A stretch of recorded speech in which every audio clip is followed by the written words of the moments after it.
सृष्टि का वर्णन। तदनंतर नारद जी के पूछने पर ब्रह्मा जी बोले, मुने, हमें पूर्ववोक्त आदेश देकर जय महादेव जी अंतर्धान हो गए। तब मैं उनकी आज्ञा का पालन करने के लिए ध्यान मग्न हो कर्तव्य का विचार करने लगा। उस समय भगवान शंकर को नमस्कार करके श्रीहरि से ज्ञान पाकर परमानंद को प्राप्त हो मैंने सृष्टि करने का ही निश्चय किया। तात भगवान विष्णु भी वहां सदाशिव को प्रणाम करके मुझे आवश्यक उपदेश दे तत्काल अदृश्य हो गए। वे ब्रह्मांड से बाहर जाकर भगवान शिव की कृपा प्राप्त करके वैकुंठ धाम में जा पहुंचे और सदा वहीं रहने लगे। मैंने सृष्टि की इच्छाले भगवान शिव और विष्णु का स्मरण करके पाहले के रचे हुए अल में अपनी अंजलि डालकर जल को ऊपर की ओर उछाला। इससे वहां एक अंड प्रकट हुआ जो 24 तत्वों का समूह कहा जाता है। विश्रवर वह विराट आकार वाला अंड जड़ रूप ही था। उसमें चेतनता न देखकर मुझे बड़ा संशय हुआ और मैं अत्यंत कठोर तप करने लगा। 12 वर्षी तक भगवान विष्णु के चिंतन में लगा रहा। तात वह समय पूर्ण होने पर भगवान श्रीहरि स्वयं प्रकट हुए और बड़े प्रेम से मेरे अंगों का स्पर्श करते हुए मुझसे प्रस्तुरता पूर्वक बोले। श्री विष्णु ने कहा, ब्राह्मण, तुम वर की मांगो, मैं प्रसन्न हूं। मुझे तुम्हारे लिए कुछ भी अदेय नहीं है। भगवान शिव की कृपा से मैं सब कुछ देने में समर्थ हैं। ब्रह्मा बोले, अर्थात मैंने कहा, महाभाग, आपने जो मुझ पर कृपा की है वह सर्वथा उचित ही है, क्योंकि भगवान शंकर ने मुझे आपके हाथों में सौंप दिया है। विष्णु, आपको नमस्कार है। आज मैं आपसे जो कुछ मांगता हूं उसे दीजिए।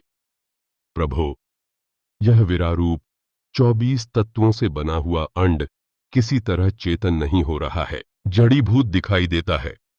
हरे, इस समय भगवान शिव की कृपा से आप यहां प्रकट हुए हैं, अतः शंकर की सृष्टि शक्ति या विभूति से प्राप्त हुए इस अंड में चेतनता लाइए। मेरे ऐसा कहने पर शिव की आज्ञा में तत्पर रहने वाले महाविष्णु ने अनंत रूप का आश्रय ले उस अंड में प्रवेश किया। उस समय उन परम पुरुष के सहस्रों मस्तकिए, सहस्रों नेत्र और सहस्रों पैर थे।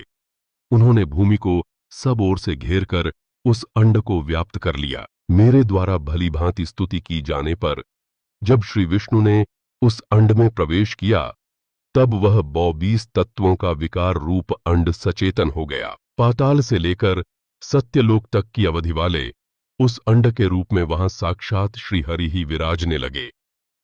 उस विराट अंड में व्यापक होने से ही ये प्रभु वैराज पुरुष कहलाए।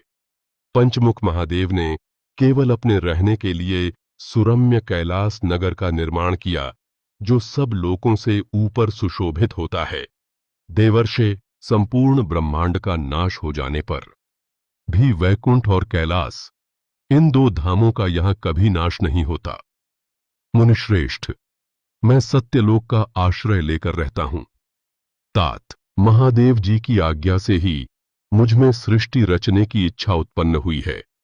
बेटा, जब मैं सृष्टि की इच्छा से विंतन करने लगा उस समय पहले मुझसे अनजान में ही पाप पूर्ण तमोगुणी सृष्टि का प्रादुर्भाव हुआ, जिसे अविद्या पंचक अथवा पंचपर्वा अविद्या कहते हैं। तदनंतर प्रसन्नचित्त होकर शंभु की आज्ञा से मैं पुनः अनासक्त भाव से सृष्टि का चिंतन करने लगा।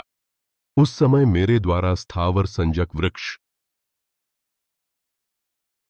जिसे मुख्य सर्ग कहते हैं, यह पहला सर्ग है, उसे देखकर तथा वह अपने लिए पुरुषार्थ का साधक नहीं है, यह जानकर सृष्टि की इच्छा वाले मुझ ब्रह्मा से दूसरा सर्ग प्रकट हुआ जो दुख से भरा हुआ है।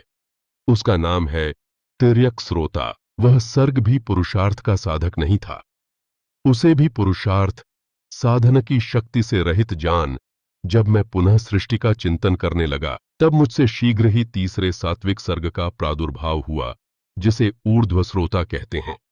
यह देव सर्ग के नाम से विख्यात हुआ। देव सर्ग सत्यवादी तथा अत्यंत सुखदायक। उसे भी पुरुषार्थ साधन की रुचि एवं अधिकार से रहित भानकर मैंने अन्य सर्ग के लिए अपने स्वामी श्री शिव का चिंतन आरंभ किया। तब भगवान शंकर की आज्ञा से एक रजोगुणी सृष्टि का प्रादुर्भाव हुआ, जिसे अर्वाक श्रोता कहा गया है। इस सर्ग के प्राणी मनुष्य हैं, जो पुरुषार्थ साधन के उद्य अधिकारी हैं। तदनंतर महादेव जी की आज्ञा से भूत आदि की सृष्टि हुई। इस प्रकार मैंने 5 तरह की वैकृत सृष्टि का वर्णन किया है। इनके सिवा 3 प्राकृत सर्ग भी कहे गए हैं, जो मुझ ब्रह्मा के सानिध्य से प्रकृति से ही प्रकट हुए हैं। इनमें पहला महत्तत्व का सर्ग है, दूसरा सूक्ष्म भूतों अर्थात तन्मात्राओं का सर्ग है, और तीसरा वैकारिक सर्ग कहलाता है। इस तरह ये 3 प्राकृत सर्ग हैं। प्राकृत और वैकृत दोनों प्रकार के सर्गों को मिलाने से 8 सर्ग होते हैं। इनके सिवा 9वां कौमार सर्ग है, जो प्राकृत और वैकृत भी है। इन सब के अवान्तर भेद का मैं वर्णन नहीं कर सकता, क्योंकि उसका उपयोग बहुत थोड़ा है। अब द्विजात्मक सर्ग का प्रतिपादन करता हूं। इसी का दूसरा नाम कौमार सर्ग है, जिसमें सनक सनंदन आदि कुमारों की महत्वपूर्ण सृष्टि हुई है। सनक आदि मेरे 4 मानस पुत्र हैं, जो मुझ ब्रह्मा के ही समान हैं। वे महान वैराग्य से संपन्न तथा उत्तम व्रत का पालन करने वाले हुए। उनका मन सदा भगवान शिव के चिंतन में ही लगा रहता है। वे संसार से विमुख एवं ज्ञानी हैं। उन्होंने मेरे आदेश देने पर भी सृष्टि के कार्य में मन नहीं लगाया। मुनिश्रेष्ठ नारद सनकादि कुमारों के दिए हुए नकारात्मक उत्तर को सुनकर मैंने बड़ा भयंकर क्रोध प्रकट किया। उस समय मुझ पर मोह छा गया।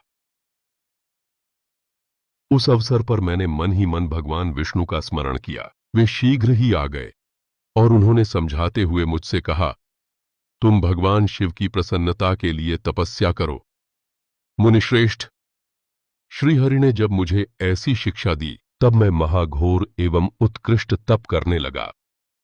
सृष्टि के लिए तपस्या करते हुए मेरी दोनों भौहों और नासिका के मध्य भाग से, जो उनका अपना ही अविमुक्त नामक स्थान है, महेश्वर की 3 मूर्तियों में से अन्यतम पूर्णांश सर्वेश्वर एवं दया सागर भगवान शिव अर्धनारीश्वर रूप में प्रकट हुए, जो जन्म से रहित, तेज की राशि, सर्वज्ञ तथा सर्वलष्टा है। उन नील लोहित नामधारी साक्षात उमा वल्लभ शंकर को सामने देख बड़ी भक्ति से मस्तक झुका उनकी स्तुति करके मैं बड़ा प्रसन्न हुआ और उन देव देवेश्वर से बोला, प्रभो, आप भांति भांति के जीवों की सृष्टि कीजिए। मेरी यह बात सुनकर उन देवाधिदेव महेश्वर रुद्र ने अपने ही समान बहुत से रुद्रगणों की सृष्टि की। तब मैंने अपने स्वामी महेश्वर महारुद्र से फिर कहा, देव, आप ऐसे जीवों की सृष्टि कीजिए जो जन्म और मृत्यु के भय से युक्त हों।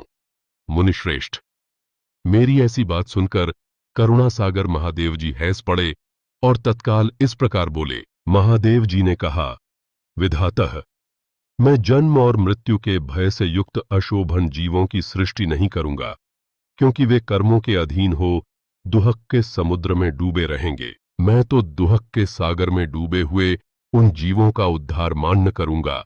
गुरु का स्वरूप धारण करके उत्तम ज्ञान प्रदान कर उन सबको संसार सागर से पार करूंगा। प्रजापते, दुख में डूबे हुए सारे जीव की सृष्टि तो तुम ही करो। मेरी आज्ञा से इस कार्य में प्रवृत्त होने के कारण तुम्हें माया नहीं बांध सकेगी। मुझसे ऐसा कहकर श्रीमान भगवान नील लोहित महादेव मेरे देखते देखते अपने पार्षदों के साथ वहां से तत्काल तिरोहित हो गए। और धार्मिक वीडियो देखने के लिए चैनल को सब्सक्राइब करें, वीडियो को लाइक शेयर करें। धन्यवाद।